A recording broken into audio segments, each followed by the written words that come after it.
اما ربنا يسترك يا منى. يا دكتور دلوقتي ان انا بنتي متجوزه في مركز جنبنا. مالها؟ بنتي متجوزه في مركز جنبنا. وبعدين هي غضبت 15 يوم. غضبانه. ورحنا بعد ما غضبت 15. ايوه. ورحنا بعد 15 يوم رحنا اشتكينا. اشتكيت على طول كده؟ ايوه. وبعدين طب واشتكيتوا ليه؟ ما صبرتوش شويه ليه؟ ده اللي حصل يا دكتور. اشتكيتوا على طول كده اهو. وبعدين خدت 20 راجل و3 عربيات. ورحت فين؟ ما اسمع يا دكتور. ايوه ورحت فين؟ يا دكتور. ورحت فين؟ وخدت 20 راجل ورحنا خلانا جوزها في انتخابات السيسي ورحنا جبنا العزال كله. جدعه. وبعدين رحت طلقتيه. ايوه. وبعدين احنا دلوقتي جبنا شهود زور ان احنا بناخدوا العزال، ان احنا ما خدناش العزال وبنطالبوا بالعزال تاني. ايوه. وحارمينه ان احنا ما يشوفش عياله. جدعه. ده فاضل ايه تاني؟ ما معكيش طبله؟ ما معكيش طبله؟ استني بس استني. انت حد مأجرك عليا يا بت؟ والله يا دكتور ده اللي حصل. وايه اللي جاب انتخابات السيسي للعدوان والافتراء؟ ما من ايامها. لا يعني وبتكيلي لي ورا بعضه ورا بعضه ورا بعضه وبتعترفي انك هيشيل العيال عنه، عايزه تدخلي الجنه؟ طيب يا دكتور هو نفسه يشوفوا العيال، ولما جه عندنا يشوفوا العيال ضربناه. ضربتوه؟ ايه. ليه؟ عشان تدخلوا الجنه ولا عشان يعملوا لكم تمثال؟ احنا ضربناه عشان يتجوز. انتوا عملتوا ضربتوه عشان يتجوز؟ ابن كلب حرامي الادب، كفر بالاسلام. يا نهار اسود يا دكتور. يا نهار اسود.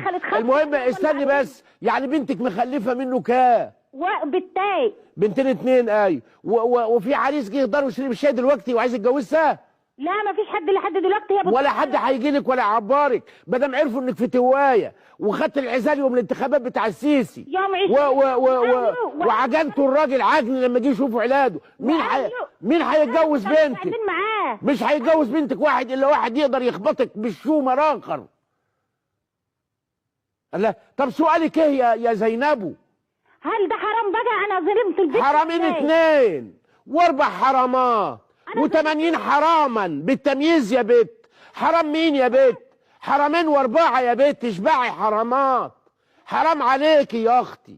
الواد يشوف عياله يا حبيبتي. وسيبك من اللي راح بقى، بدام طلقتوها وعرفتوا تشتكوا، لكن يشوف ولاده وولاده يشوفوه، لا يجبروا ولاده ويقولوا لك خدي يا جده زينب كده تعالى ما ابوسك، وتيجي مقربه عشان يبوسك يجي واخدك بالبنيه موقع سنانك في حنكك اللي هو بقك يعني بالموضه. الواد يشوف عياله يحرق الجواز على اللي بيتجوز. الله يا ام عمرو. ام عمرو. وعليكم السلام يا ام عمرو. ايوه حضرتك. لو اتفضلي. سمحت ممكن ليا سؤال بعد اذنك؟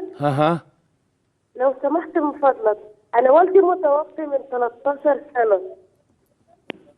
ايوه. الو. ايوه. بقول لحضرتك انا والدي متوفي من 13 سنه. سايب عقارات دي عباره عن 4 بيوت، كل بيت 4 ادوار، في شقق ساكنه وفي لا. فطبعا احنا 5 صبيان وبنتين، وطبعا الحاجات دي كانت المفروض اتقسمت بعد وفاه والدي، فطبعا والدتي قالت لا ما فيش تقسيم الا لما الصغير يكبر، عشان احنا لينا اخ صغير والكبير يموت بقى بالمره. ماما عملت شريعه غير دين محمد سيدنا صلى الله عليه وسلم، وحكمت المراه وشرعت لنا شرعا جديدا حيث قالت لا تقسيم حتى يكبر الصغير، وكان عليها ان تقول ويموت الكبير، ويموت من على المسرح، ويموت المشاهدون جميعا. غلط. وامك واللي زيها غلط. والميراث يتوزع بعد ربع ساعه من الوفاه. طب حضرتك دلوقتي هي منسفه دماغها قوي، والاخوات دلوقتي بعد ما كانوا الاخوات مع بعض ايد واحده وبيتعاملوا بالحب والموده، دلوقتي بقى كل واحد زعلان من التاني ومخاصمين بعض ومقاطعين بعض بقالهم سنه. ثمره مما زرعته امك، ثمره من ثمرات زراعه مامي اللي مش عارفه دين. وفي امهات. ايوه اتفضل. وفي امهات ازواجها كتبوا لهن كل حاجه باسمهن، لا وما زالت بتذل ابنائهن. اسمه شرع بعيد، شرع ام لالي، شرع ام كلثوم. انت وبس اللي حبيبي، مش ام كلثوم طبعا اكيد ومفيش غيرك على البال. اي حاجه غير ربنا، اي حاجه غير الرسول. اسالي يا بنت سؤال مباشر اجاوبك عليه. طب حضرتك سؤال معلش، حضرتك هو ما كتبش حاجه باسم حد، هو سايبها كده لشرع ربنا، وما ما قالش ان ده بتاع فلان او وجت انا بقول لك، وفي تانية يعني غير مامي، في غير ماميهات غبوات جاهلات كافرات بشرع ربنا. طيب دلوقتي واللي مات وكتب لهن في حضن ابو لهب دلوقتي. طب حضرتك لو احنا رفعنا عليها قضيه، ترفعي عليها وعلى جدتك لو جدتك عايشه وبتأيدها. طب يعني حضرتك كده مش حرام؟ لا مش حرام، مش حرام. احلف لك انه مش حرام، بدم مش راضيه تيجي بالنعناع، بدم مش راضيه تيجي بنعناعه. ووحيد الله يما، واللي بتعمليه يما غير دين سيدنا محمد. اهو الاستاذ الكبير بيقول، وهي بتقول ايه؟ مش حرام توديها 60 محكمه، بس يوم ما تروحوا بيها المحكمه تكونوا واخدين لها سندوتشات الكبده وكل حاجه هي بتحبها. وكلي يا ماما، وان شاء الله ما طفحت، بس كلي يا ماما، انت حبيبتي يا ماما. القضا يا ماما شرع عشان يفصل بينا انا وانت ونفضلوا حبايبي يا مامي.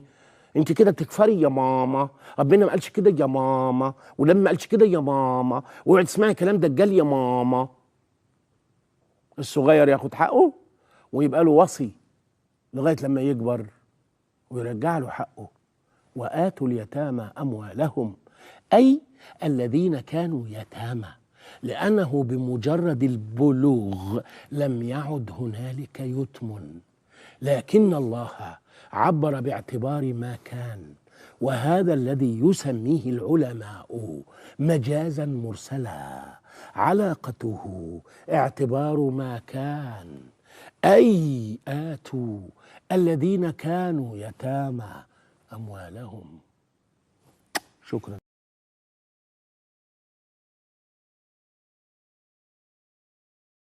ضم ربنا يسترك يا منى. يا دكتور دلوقتي ان انا بنتي متجوزه في مركز جنبنا.